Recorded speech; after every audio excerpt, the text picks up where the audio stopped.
জবাব ভিন্ন। তবে এতটুকু আপনাদের সামনে বলতে পারি, আমাদের আন্তরিকতার কোনো ঘাটতি ছিল না। হয়তো সীমাবদ্ধতা ছিল, সীমাবদ্ধতা আছে এখনো প্রতিটি মানুষের কাছে পাশে গিয়ে দাঁড়ানো, কিন্তু তারপরে আমরা আমাদের চেষ্টা অব্যাহত রেখেছি এবং ইনশাআল্লাহ এই চেষ্টা আমাদের অব্যাহত থাকবেও ভবিষ্যতে।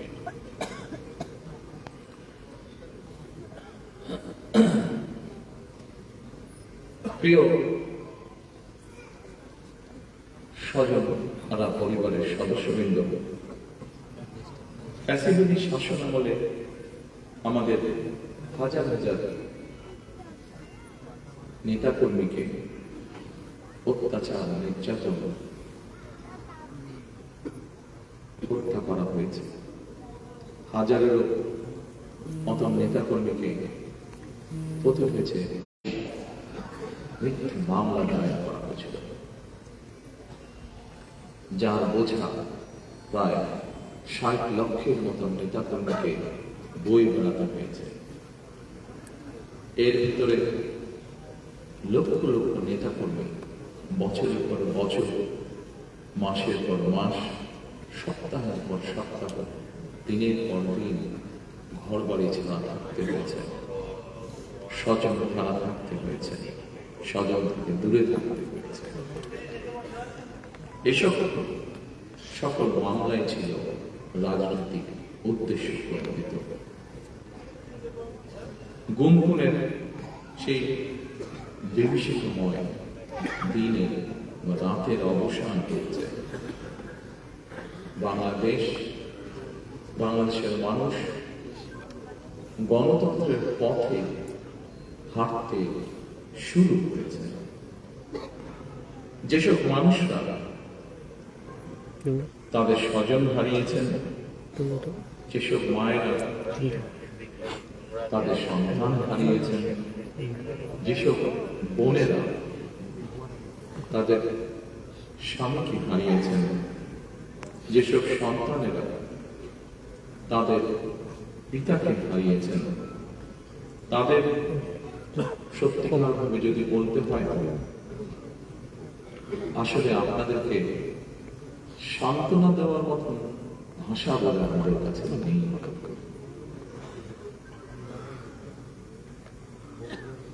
এক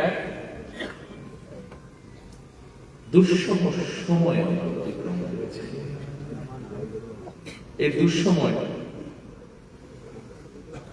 এই মঞ্চে দাঁড়িয়ে আজকে আমার কয়েকজন সন্তান তার কষ্টের কথাটি উল্লেখ করে গেছেন। যে সন্তান এক দিনের জন্যও তার পিতাকে হয়তো বা পিতার মুখে হয়তো দেখা সুযোগ পান না, তেমন সন্তান আজ আমাদের ভেতরেই আছে উপস্থিত। হয়তো বা একমাত্র আল্লাহ রাব্বুল আলামিন জানেন যে সন্তান তার পিতাকে না দেখার কষ্টের কথা এখানে বলে গিয়েছে। আমরা জানি না কত রব্বুল আলামিন জানেন সেই সন্তান তার পিতাকে আবার কোনদিন দেখবে কিনা। অনেক সন্তান এখনো অপেক্ষায় আছেন। আমি এখানে ঢোকার সময় মায়ের কাছের পক্ষ থেকে কতগুলো ফটো এক্সিবিশনের মতন এক্সিবিট করা হয়েছে। সেখানে একটি ছবি দেখেছি। সেই ছবি থেকে আমার মনে হয়েছে, আমার মনের সাথে সেই ছবিটি মিলে গিয়েছে মনের কথা। অনেক সন্তান এখনো অপেক্ষায় আছে যে তাদের সেই গুম বা হারিয়ে যাওয়া, যেভাবে বলি গুম হয়ে যাওয়া পিতা হয়তো এখনো হঠাৎ করে তাদের দরজায় এসে কড়াতে নাড়বে। অনেক মা হয়তো এখনো অপেক্ষায় আছেন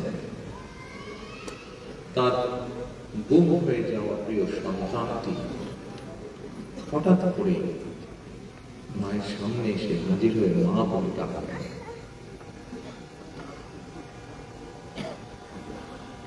গুম খুন অপহরণের শিকার এইসব মানুষের শোকাতুর পরিবারগুলোর আশা ভাষা হয়ে কাজ করে যাচ্ছে একটি সংগঠন মায়ের ডাক। ফ্যাসিবাদের শিকার মানুষদের প্রিয় মুখ হয়ে উঠেছে মায়ের ডাকের সানজিদা ইসলাম টুটি। দল হিসেবে স্বার্থ এবং সামর্থ্যের সবটুকু নিয়ে নির্যাতিত পরিবারগুলোর পাশে দাঁড়িয়েছে আমার বিএনপি পরিবার। প্রিয় স্বজনরা, পরিবারের সদস্যবৃন্দ, ১.৫ সপ্তাহেরও বেশি সময় ধরে ফ্যাসিবাদ বিরোধী আন্দোলনের তীব্রতা কখনো কখনো হয়তো কিছুটা স্তীমিত হয়েছে, কিংবা আন্দোলন কখনো তুঙ্গে উঠেছে, এবং এই আন্দোলন করতে গিয়ে বছরের পর বছর ধরে অসংখ্য গুম খুন করে অপহরণ, মিথ্যা মামলার হয়রানি, নির্যাতনের পর বিএনপির একজন নেতাকর্মীও কিন্তু রাজপথ ছাড়েনি। একই পরিবারের এক ভাই গুম হয়েছে, আরেক ভাই গিয়ে তার জায়গায় পরের দিন রাজপথে আন্দোলনকে আরো তীব্রতর করার প্রতিজ্ঞা শপথ নিয়ে দাঁড়িয়ে গিয়েছে। কৌশলের নামে গুপ্ত কিংবা সুপ্ত বেশ ধারণ করেনি বিএনপির কর্মীরা। আমি বিশ্বাস করি, দৃঢ়ভাবে বিশ্বাস করি, যে দলের নেতা কর্মীরা অন্যায়ের বিরুদ্ধে এ ধরনের আপোষহীন ভূমিকা রাখতে পারে, সেই দলের বিরুদ্ধে ষড়যন্ত্র কিংবা অপপ্রচার চালিয়ে কেউ এই দলকে দমন করে রাখতে পারে না। ইনশাআল্লাহ। ফ্যাসিবাদী আমলের নির্যাতনের শিকার আমার সামনে বসা হাজারো প্রিয় মুখ, আপনাদেরকে আত্মত্যাগ, আপনাদের বুক ভরা কষ্ট, আমরা যারা আজ পেছনে রয়ে গিয়েছে, আমরা আমাদের সর্বশক্তি দিয়ে চেষ্টা করব যাতে এটি বৃথা না যায় ইনশাআল্লাহ। ফ্যাসিবাদ বিরোধী আন্দোলনে যারা গুম হয়েছেন, যারা শহীদ হয়েছেন, তাদের প্রতি আগামী দিনের গণতান্ত্রিক যে রাষ্ট্রের আকাঙ্ক্ষা আমরা দেখছি, সেই গণতান্ত্রিক রাষ্ট্র এবং সরকারের অবশ্যই অনেক অনেক দায় এবং দায়িত্ব রয়েছে। রাষ্ট্র কখনোই আপনাদেরকে ভুলে যেতে পারে না। সকল শহীদদের আত্মত্যাগকে জনমনে স্মরণীয় করে রাখতে আগামী দিনে বিএনপি কিছু পরিকল্পনা গ্রহণ করেছে। যদিও নির্বাচন কমিশনের বাধ্যবাধকতার কারণে এই মুহূর্তে আমি হয়তো বিস্তারিতভাবে সেই পরিকল্পনা আজকের এই অনুষ্ঠানে তুলে ধরতে পারছি না, কিন্তু তারপরেও বলতে যদিও কষ্ট হচ্ছে যে আমরা দেখেছি নির্বাচনের কমিশনের রিসেন্টলি কিছু বিতর্কিত ভূমিকা বা বিতর্কিত অবস্থান, তারপরে রাজনৈতিক একটি দায়িত্বশীল রাজনৈতিক দল হিসাবে আমরা ধৈর্য পরিচয় দিতে চাই।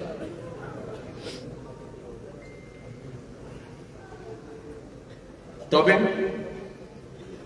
প্রজন্ম থেকে প্রজন্ম ধরে গণতান্ত্রিক মানুষ জানা এই শহীদদের বা এই গুম হয়ে যাওয়া সদস্য এখনো যাদের অপেক্ষায় আমরা আছি, এখনো যাদের অপেক্ষায় পরিবাররা রয়েছে, সেই শহীদদের আত্মত্যাগ থেকে প্রেরণা লাভ করতে পারে প্রজন্মের পর প্রজন্ম। এই কারণে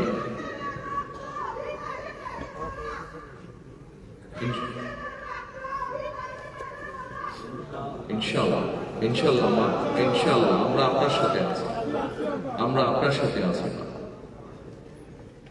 এই কারণে যা আজ থেকে এক যুগেরও বেশি সময় আগে আমি বলেছিলাম, আজ আবারও এই স্বজনরা মানুষগুলোর সামনে আমি তুলে ধরতে চাই। সেটি হলো ইনশাআল্লাহ আমাদের দল বাংলাদেশের মানুষের সমর্থন নিয়ে রাষ্ট্র গঠনে, সরকার গঠনে সক্ষম হলে পরে আমরা এই শহীদ পরিবারদের নামে রাষ্ট্রের, দেশের গুরুত্বপূর্ণ সড়ক কিংবা রাষ্ট্রের বিভিন্ন গুরুত্বপূর্ণ সরকারি বেসরকারি স্থাপনার নামকরণ করব,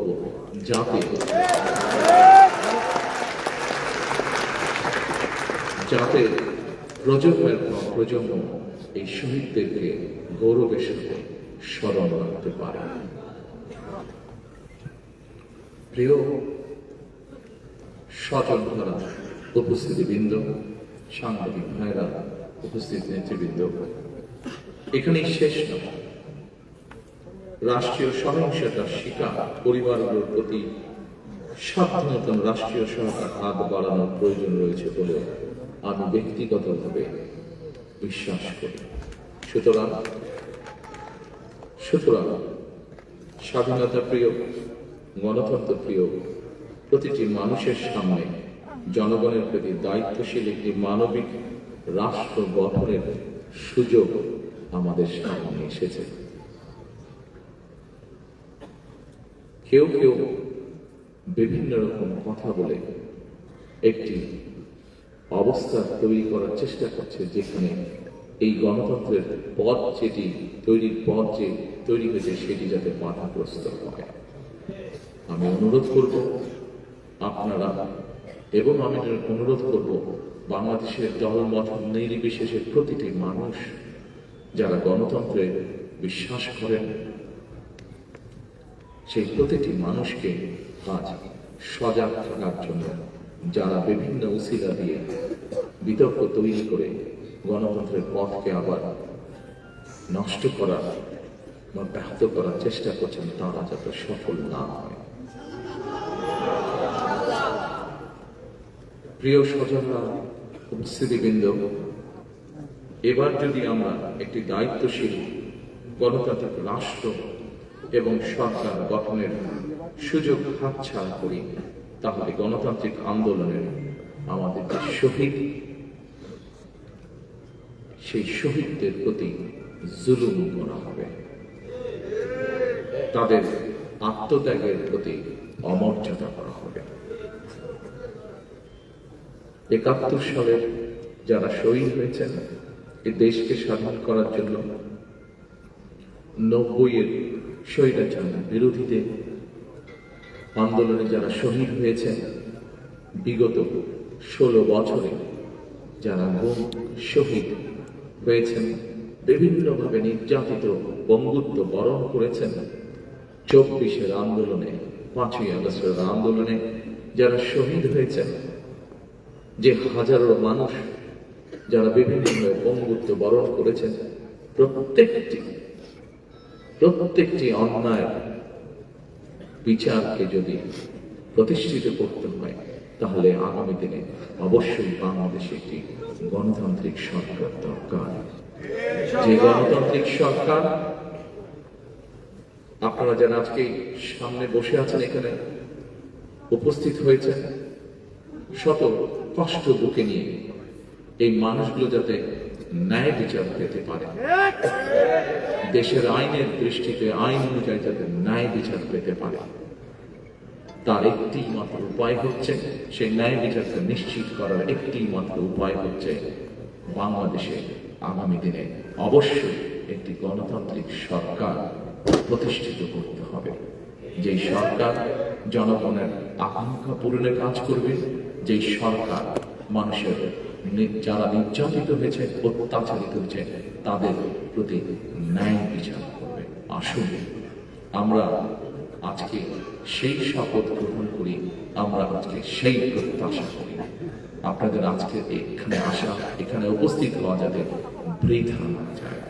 আরো যাতে শহীদ যারা আছেন, শহীদ পরিবার আছেন, প্রত্যেকটি মানুষ সময় লাগুক, সময় লাগুক, কিন্তু ধৈর্যের সাথে আমরা যাতে আপনাদের প্রতি যে অন্যায় হয়েছে সেই অন্যায়ের বিচার যাতে হতে পারে, আপনারা যাতে ন্যায্যতা পেতে পারেন, সেই লক্ষ্যে আমরা কাজ করি, আমরা ধৈর্য ধারণ করি, আমরা আমাদের সজাগ থাকি, যাতে আমাদের গণতান্ত্রিক যাত্রা যা শুরু হয়েছে তাতে যাতে কেউ ব্যাঘাত করতে না পারে।